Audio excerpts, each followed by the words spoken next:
కళ్యాణ్ గారు చేస్తారని సంపూర్ణ విశ్వాసం ఉంది. దాని మీద ఆయన రాగానే పెట్టారు ఒక్క నిమిషం శివపార్తి గారు, మనతోటి జనసేన పార్టీ ఎమ్మెల్యే బత్తుల బలరామకృష్ణ గారు ఫోన్ లైన్లోకి అందుబాటులోకి వచ్చారు. బలరామకృష్ణ గారు, అయ్యా బ్రహ్మనాయుడు గారు నమస్కారం. మొత్తానికి ఈరోజు మీ అధినేత ఆంధ్రప్రదేశ్ రాష్ట్ర ఉప ముఖ్యమంత్రిగా బాధ్యతలు స్వీకరిస్తా ఉన్నారు. మొత్తానికి మీరు 21 ఎమ్మెల్యేలు గెలిచారు. అసెంబ్లీలోకి అడుగు పెట్టనివ్వమని అన్నటువంటి వాళ్ళని పటాపంచలు చేస్తూ అసెంబ్లీలోకి అడుగు పెట్టారు.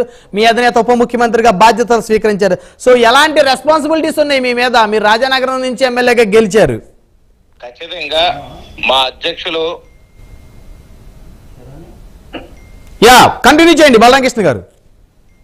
ప్రజలకి అందరికీ ఆనందకరమైన విషయం. ముఖ్యంగా మా జన శ్రేణులందరూ కూడా చాలా ఉత్సాహంగా ఉన్నారు. కళ నెరవేరింది. వీళ్ళందరి యొక్క ఎన్నో మాట్లాడిన మాటలన్నిటికీ అందరికీ కలిపి బుద్ధి చెప్పే రోజు ఇది. ముఖ్యంగా ఈ ఉప ముఖ్యమంత్రిలో మా యొక్క అధ్యక్షులు గౌరవనీయులు పవన్ కళ్యాణ్ గారు తీసుకున్న బాధ్యతలు రూరల్ డెవలప్మెంట్, రూరల్ ప్రతి గ్రామాన్ని అన్ని విధాలుగా అభివృద్ధి చేయాలని వారు ఈ శాఖ తీసుకోవడం జరిగింది. అదే విధంగా చూస్తే పంచాయతీరాజ్, ఇందులో చాలా గ్రామీణ అభివృద్ధి అనేది చాలా అవసరం. తాగునీరు లేదు, రోడ్లు లేవు, డ్రైనేజీలు లేవు, పంచాయతీ వ్యవస్థ అంతా కుంటుపడిపోయింది. అన్ని విధాలుగా పల్లెటూర్లు అస్తవ్యస్తంగా మారిపోయినాయి. దేశానికి పట్టుకొమ్మల పల్లెటూళ్ళు అనేది అలా పోయి పనికిరాని పల్లెటూళ్ళుగా మార్చేసినటువంటి జగన్ ప్రభుత్వం నుంచి కాపాడి వీటిలన్నిటిని కూడా ఈ యొక్క గ్రామాలను అన్ని రంగాల్లో అభివృద్ధి చేయడానికి వారు కంకణం కట్టుకోవడం జరిగింది. ఫస్ట్ మొదటి నుంచి కూడా పల్లెటూర్లన్నీ కూడా బాగుపడాలి, గ్రామాలు బాగుపడాలి, గ్రామస్తులు బాగుపడాలనే దాంట్లో ఉన్నారు. అదే విధంగా పర్యావరణ పరిరక్షణలో భాగంగా కూడా అటవీ శాఖ కూడా తీసుకోవడం జరిగింది. ఈ అటవీ శాఖ అంటే ఈ అడవులన్నీ కూడా కనుమరుగైపోతున్నాయి. ఇవన్నీ కూడా అడవులన్నీ కొట్టేసుకుని స్మగ్లర్లు అందరూ కూడా కొట్టేసుకుని తీసుకెళ్లిపోతున్నారు. దాని మీద ప్రత్యేకమైన దృష్టి సారించి మళ్ళీ అడవులు పెంచితే ఈ యొక్క ప్రాంతం అంతా కూడా బాగుంటది, ఆంధ్రప్రదేశ్ అంతా కూడా బాగుంటది. దీనికి సస్యశ్యామలుగా ఉండాలంటే అడవులు అవసరం. మానవుడి మనుగడ కోసం, జీవరాశుల మనుగడ కోసం అడవులు అవసరం అని చెప్పేసి అటవీ శాఖ కూడా తీసుకోవడం జరిగింది. కాబట్టి ప్రజలకి పూర్తి స్థాయిలో అందుబాటులో ఉండి అన్ని విధాలుగా సహకారాలు అందించాలంటే ఈ శాఖలు అవసరం కాబట్టి ఇవి తీసుకోవడం జరిగింది. ఖచ్చితంగా ఈ రాష్ట్రాన్ని మన ముఖ్యమంత్రి చంద్రబాబు నాయుడు గారు, అదే విధంగా ఉప ముఖ్యమంత్రి పవన్ కళ్యాణ్ గారు కూడా పూర్తి స్థాయిలో ఇప్పుడు ఉన్నటువంటి భయంకరమైన అప్పుల నుంచి బయటపడేయడమే కాకుండా ఈ యొక్క అతి శత్రుత్వంతో కూడినటువంటి నిరుద్యోగ సమస్య నిర్మూలిస్తారు, తాగునీటి సమస్య నిర్మూలిస్తారు. ఇక్కడ అన్ని విధాలుగా కూడా ఇబ్బందులు ఉన్నాయి.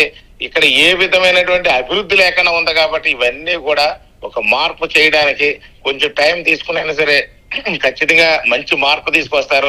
మన పోలవరం ప్రాజెక్టు కూడా వారు చంద్రబాబు నాయుడు గారు విజిట్ చేసినప్పుడు కూడా భయంకరమైనటువంటి పరిస్థితులు కనిపించినాయి. అక్కడ గడిచినటువంటి 5 ఏళ్లలో కూడా ఎలాంటి అభివృద్ధి కూడా లేదు. కాబట్టి పవన్ కళ్యాణ్ గారు, చంద్రబాబు నాయుడు గారు మంచి అభివృద్ధి చేస్తారనే దాంట్లో ఇంకా ఏ విధమైన సందేహం లేదు.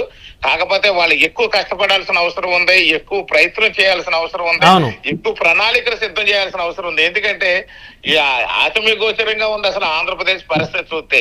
ఇప్పుడు మా రాజనగరం నియోజకవర్గంలో ఉన్నటువంటి ఈ యొక్క అన్ని డిపార్ట్మెంట్లు నేను రివ్యూలు కానీ చూసినట్లయితే దగ్గర 100 కోట్ల రూపాయల బిల్లులు పెండింగ్ పెట్టేశారు. ఇవన్నీ ఎక్కడ లెక్కల్లో చూపించలేదు ఈ గవర్నమెంట్. సో ఇప్పుడు ఆ బిల్లులన్నీ కూడా శాంక్షన్ చేయాల్సిన బాధ్యత మీ మీద పడింది కదా ఎమ్మెల్యే గారు. ఇప్పుడు ఖచ్చితంగా ఉంటది. అలాంటి ఈ రాష్ట్రంలో నాకు తెలిసి లెక్కల్లో లేని ఇప్పుడు బిల్లులు స్టార్ట్ చేస్తే పెండింగ్ బిల్లులు అన్ని కలిసి కనీసం తక్కువలో తక్కువ అయితే 1,00,000 నుంచి 1,20,000 కోట్లు ఉండే అవకాశం ఉంది బ్రహ్మనాయుడు గారు.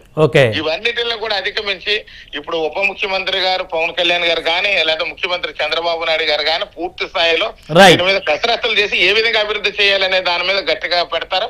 కానీ సందేహం లేదు, దేశంలో నెంబర్ 1 స్థానంలో ఈ యొక్క ఆంధ్రప్రదేశ్ రాష్ట్రాన్ని అభివృద్ధి పదంలో ఉంచుతారనేది నేను ధీమా తెలియజేస్తాను. ధన్యవాదాలు బత్తుల బలరామకృష్ణ గారు ఫోన్ లైన్లోకి అందుబాటులోకి వచ్చేందుకు. బ్రహ్మనాయుడు గారు ఒక చిన్న సబ్మిషన్.